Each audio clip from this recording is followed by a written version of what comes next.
Hey, welcome to Overlooked, a podcast with a point of view that women's health cannot wait.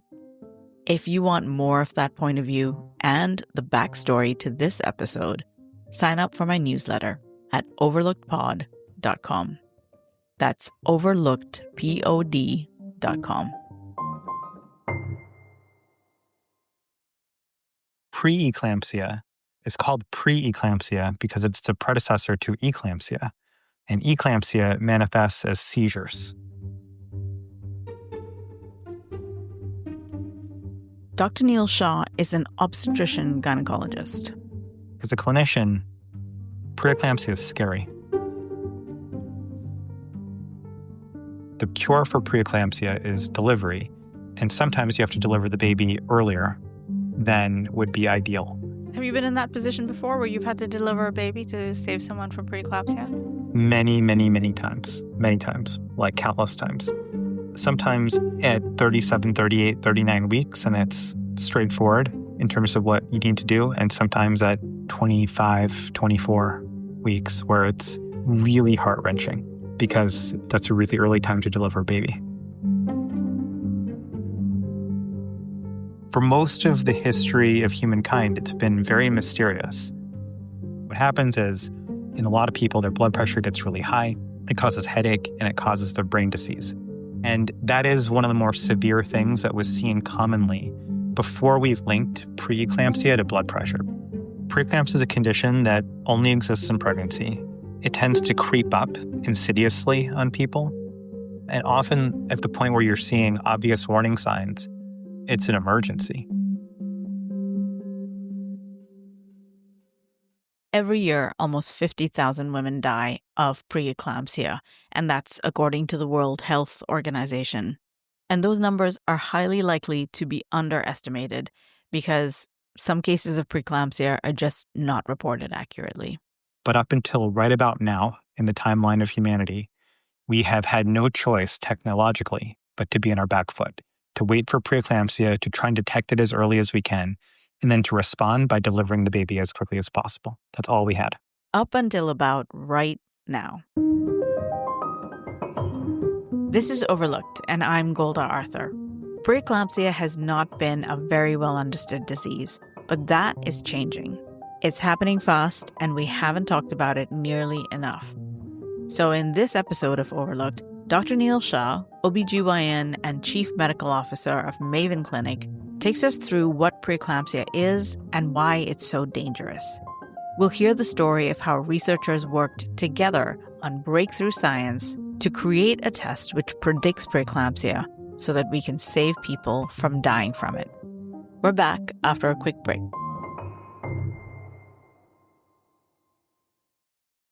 Are you curious about what it's like working in healthcare today? Do you believe in the power of storytelling? I'm Dr. Emily Silverman, the host of the Nocturnist podcast, where healthcare workers share personal stories of joy, sorrow, and self-discovery. Each episode, whether a compelling performance from one of our live shows, an intimate series of audio diaries from one of our documentaries, or an engaging conversation with guests such as book authors or filmmakers, aims to connect, provoke, and inspire. Learn more at thenocturnist.com or subscribe to The Nocturnist wherever you get your podcasts. Dr. Shah, thank you for joining me on Overlooked, and I'm so glad for the chance to talk to you. Likewise, thank you for having me, Golda.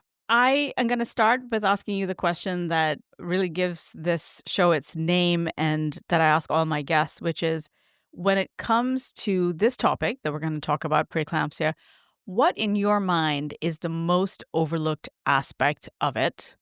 And where is that inequality felt most intensely? I don't know if preeclampsia is a colloquial term. I don't see us banding it about. It has increasingly become part of the dialogue as we've realized that it's not just preeclampsia that we're overlooking. It's like women's health more broadly. And that in women's health and in maternal health specifically, maternal health is kind of a bellwether for the well-being of society as a whole.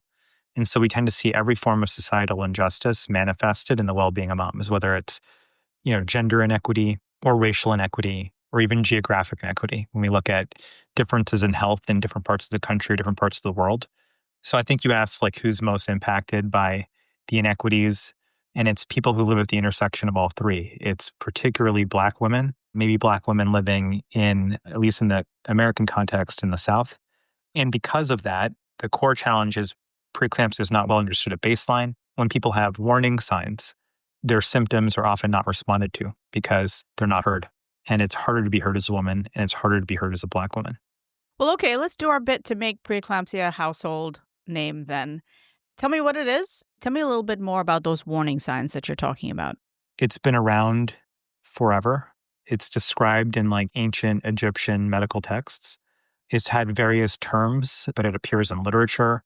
It tends to creep up insidiously. In fact, the entire schedule of doctor's visits for people who are pregnant is based on the invention of the blood pressure cuff. Because one of the things we realized early in the formation of medicine is that preeclampsia always comes with high blood pressure. That high blood pressure can impact almost every organ system in the body, from the brain, which causes headaches, to other things that we can't see as well, like the liver or the kidneys, or even the placenta, which can cause impact on the fetus. So it's mysterious because it can have impacts on every part of the body. And often at the point where you have high blood pressure, you're experiencing a headache, it's a true emergency.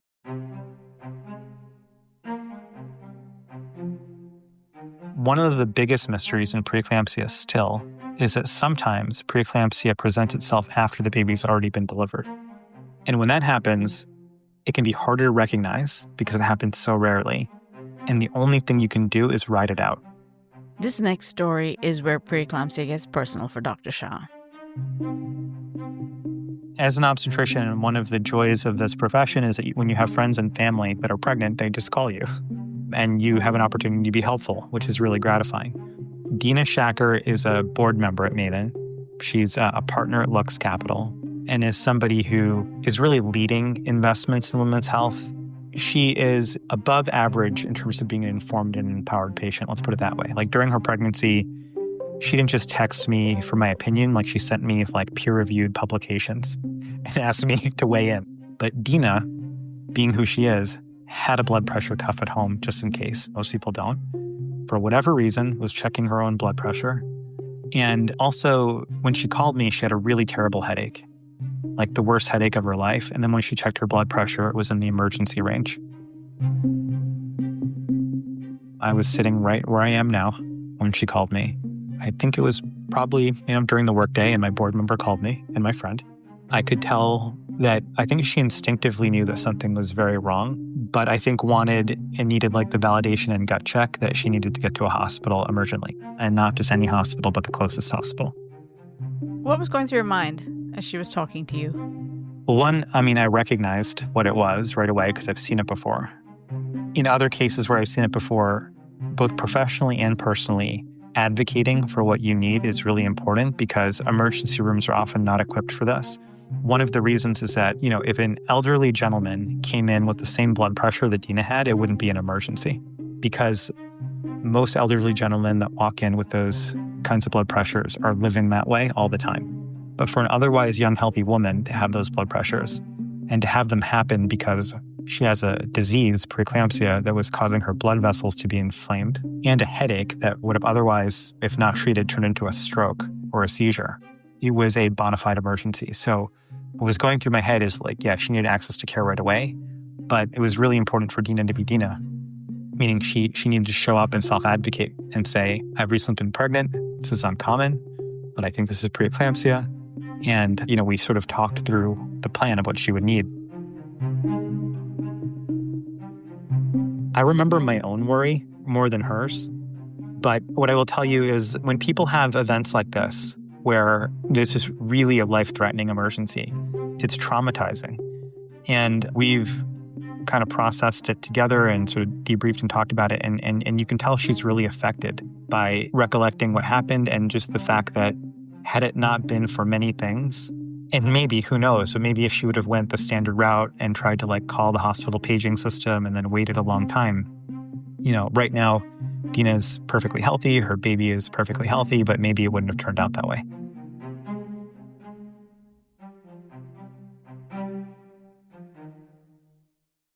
I had both of my babies on the NHS in the UK. Both of them were emergency C-sections.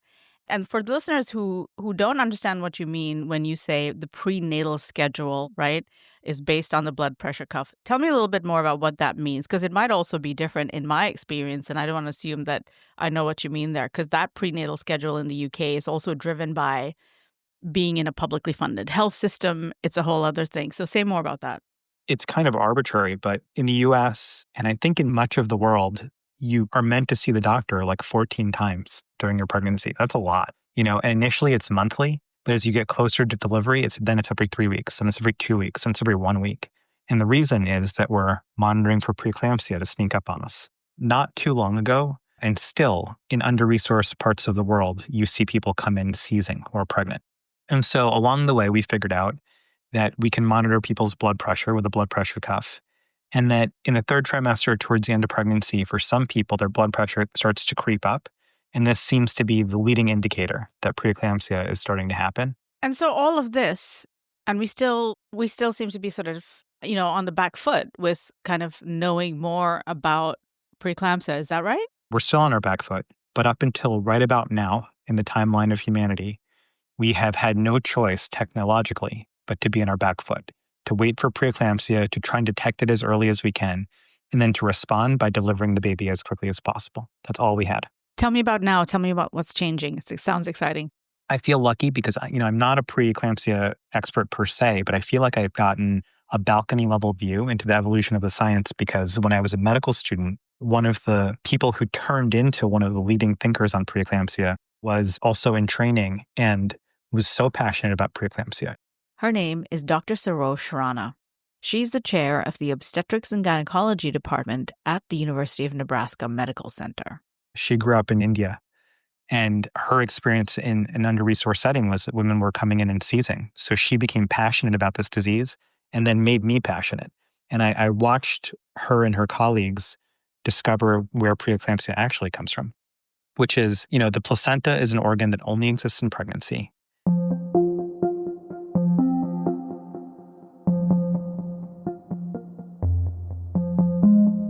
It's kind of a wild thing. We grow an organ during pregnancy that gets 25% of what our heart is producing. You can imagine that, in growing an organ that's a big bag of blood vessels, those blood vessels have to connect the mom and the baby and do a lot of complicated remodeling very quickly. And sometimes that goes awry. And when it goes awry, basically, there are these proteins that are created. These proteins are called soluble FLTs, and they can sludge up the blood vessels if they're overproduced in the body. And this makes it harder for the blood to flow. Which makes the whole body go haywire. To pinpoint the exact proteins that are causing that sludging and detect them in the maternal bloodstream. And that's what's starting to lead to the change. Identifying these proteins is a relatively recent development. And so far, we've learned that higher levels of soluble FLTs are associated with preeclampsia. One of the places where preeclampsia tends to have a big impact is the kidneys. The kidneys also have this really complicated filtering system. The kidneys are the body's filter, and the placenta also acts as a filter. There was a kidney doctor, a nephrologist, who noticed that the impact of preeclampsia on the kidney looked a lot like other conditions that he was really familiar with. His name is Dr. Ananth Karomanchi. Totally unassuming, very humble. When I was being recruited to the faculty at Harvard Medical School, everybody told me, he's the example of the person that you want to be like. And he's loomed large in my whole career, probably singularly responsible for what we know about preeclampsia today that's actionable. He was just looking for a research project. He kind of stumbled into obstetrics by happenstance. And by thinking differently than everybody else, he was able to zero in because he knew something about how those blood vessels are modeled and remodeled and was able to zero in on that protein. And so in 2003, he found that in people with preeclampsia, their levels of this protein were twice people that don't have it. It was such a singular diagnosis of where preeclampsia is coming from against a backdrop of centuries of mystery that the leading medical journals wouldn't even publish it. They didn't believe that it was that straightforward. And then it took him a further 20 years to turn that insight into a test. But that's kind of the untold story of how we ended up from where we were to where we are now.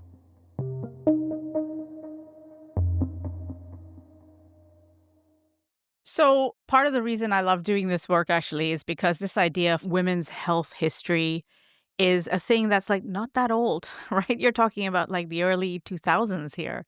And so much of this is still coming down the pipeline. It took 20 years because that is just the speed of science or because of regulatory issues or what? A combination of all of the above. I think, sometimes science moves fast, sometimes it doesn't. But in this case, there is an iconoclastic insight combined with the need to go through a regulatory process that isn't well designed for people who are pregnant. For good reason, we take extra caution in rolling things out in pregnancy. In some cases, it makes sense. In some cases, it doesn't. Another one of Dr. Karamanchi's contributions, though, is that he ended up reforming the FDA process in order to get this through to make it more expedient. Because, of course, that's what people like that do. Dr. Karamanchi came up with a test. Is that test widely available now? Or like what happened next? Well, the basis of the finding ended up turning into multiple attempts to try and create a good test. And then in parallel, our capabilities in terms of genomics and proteomics also rapidly accelerated between 2003 and 2025. And now probably the leading commercial test, which is originated on some of those findings, is called MERV. And what they're able to do is find the molecular signature for preeclampsia, but it turns out using the fidelity and precision of modern technology, it's not just a difference in the level of one protein. They're able to zero in on different types of preeclampsia. It turns out, adding to the complexity and the mystery of preeclampsia, it's probably not one disease. On the molecular level, it's probably many diseases. And the best sort of analog I have for this is that in cancer, we tend to name cancers based on the organ, like ovarian cancer. But ovarian cancer isn't one cancer. It's like 1,000 different cancers molecularly. And our understanding in oncology is starting to evolve that way. And so MERV was founded by somebody who'd come out of the cancer space. And, they're at the earliest stages of commercializing, and they still have to go through the process of getting approved by health insurance companies and all of that. But technologically, right now, it's possible for a person that has no apparent risk factors to know with reasonable certainty if they're going to have severe preeclampsia later on. That's a good news story. And that's a story about how innovation in a relatively short span of time has worked its way through this mystery that we've been trying to solve for the longest time. From a patient's point of view, what does this look like today? You're pregnant. What do you need to know today about preeclampsia? Well, I'll tell you what it means today, and then I'll describe what it'll mean tomorrow, because they're going to be very different things. For the duration of my career, I lived in a world where we were on our back foot, like you said, where we use blood pressure cuffs, which are very, very old technology, to hope that preeclampsia doesn't sneak up on us. If somebody's particularly high risk because they've had preeclampsia before or because they have other risk factors, we send them home with a blood pressure cuff. Those blood pressure cuffs are hard to use. They're hard to remember to use. And then if we see something, we say, okay, you have to now come into the hospital and stay with us until it gets bad enough that we have to deliver your baby, no matter how early that is. That's it. That's all we've had. That's today. Tomorrow, we will be able to check your blood pressure using a wearable device like a ring or a watch. But the new Apple Watch checks blood pressure and it doesn't squeeze your arm. It uses infrared light to look at capillaries and it backs out your blood pressure. And probably in the future, the Oura Ring will be able to do the same thing. The most unobtrusive thing. And that is completely game changing because we will be able to detect very early signals in blood pressure. Ideally, in the future, this technology will be covered by health insurance for testing and will be inexpensive enough that everyone can be screened for preeclampsia. There's a world that's maybe only 5 years away where we actually have the ability to detect, the ability to predict, and the ability to treat. And so just to temper our excitement, my excitement about this, we still have that little inequality problem that we talked about at the very start of this interview. So how does that play into this? Because I find that often the cost of an Apple Watch, the cost of an Oura Ring, these numbers are prohibitive to many of us. And, the greater the benefit, the further behind you are when you're locked out of getting access to these things, right? Where does inequality fit into this? Let me put it this way. There are a lot of things that are valuable and make sense to do in healthcare, but don't happen because there isn't a way to pay for it. right? Constructing a business case in healthcare is really complicated because the person receiving the service, the person providing the service, and the person paying for the service are three different parties, and that adds real complexity. But I can start from the position of what makes sense. And at Maven, what we're trying to do is build the capacity around what makes sense. What is expensive today is a process that requires people who are pregnant to schlep into the hospital, to then experience severe preeclampsia, to then deliver their baby prematurely and have that baby go to the NICU, the neonatal ICU. One day in the ICU is like a week at the Ritz-Carlton. It is a very, very expensive thing. And childbirth is the most common service used by Americans in the healthcare system. 25% of all hospitalizations are a mom or a baby. And cumulatively, that expense is 0.8% of our whole GDP. So we are spending a lot of money today. And yes, the Apple Watch is expensive. But there's huge opportunity to reallocate the hundreds of billions of dollars that we're spending very inefficiently that's also leading to really bad outcomes. And so what I see is a world in which we lower costs by decreasing our dependency on brick and mortar infrastructure. We still need hospitals, particularly in rural America. But there's a world where in the future, it is actually less expensive to monitor them remotely. And there's a world in which predicting, preventing, and treating preeclampsia might even be worth the cost of a wearable because it costs much less than 2 days in the NICU.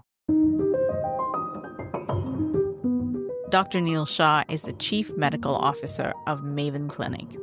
My newsletter this week will have a ton of links and resources if you want to learn more about preeclampsia and how researchers are developing tests and trying to predict this age-old mystery of a condition. You can sign up with the link in the show notes. Overlooked is here for information and empowerment, but not medical advice. Every person's body is unique, so if you have questions, it is best to speak to your doctor or healthcare provider. We're building a community around women's health so that no one is overlooked. If you'd like to be part of it, hit the follow button on this podcast, wherever you're listening to this. Or you can show us some love by writing us a review and sharing this episode with someone. Overlooked is written and created by me, Golda Arthur. Jessica Martinez de Hoz is the show's producer. You can stay up to date with the show by signing up for the newsletter and following us on Instagram and LinkedIn. We read every review and email, so write to us, hello@overlookedpod.com. Thanks for listening.